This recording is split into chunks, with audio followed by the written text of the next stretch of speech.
শোনেন, নিজের কবরের ফিকির যে করে সে কখনো মানুষের পিছনে লেগে থাকে না।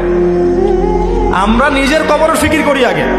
ইয়া আইয়ুহাল্লাযীনা আমানু আলাইকুম আনফুসাকুম লা ইয়াদুররুকুম মান দাল্লা ইন ইহতাদাইতুম। আল্লাহ পাক সূরা মাইদার মধ্যে বলছেন, হে মুমিনগণ, তোমরা নিজেরা নিজেদের নফসের খবর নাও।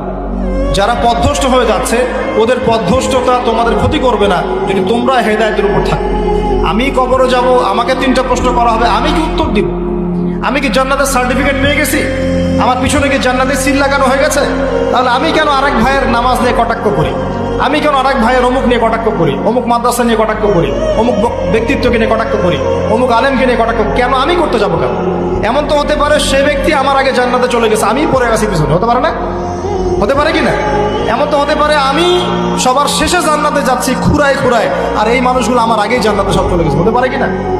এই যে ইবলিসির স্বভাব একটা চলে আসছে, নিজেকে বড় মনে করা, অন্যকে ছোট মনে করা।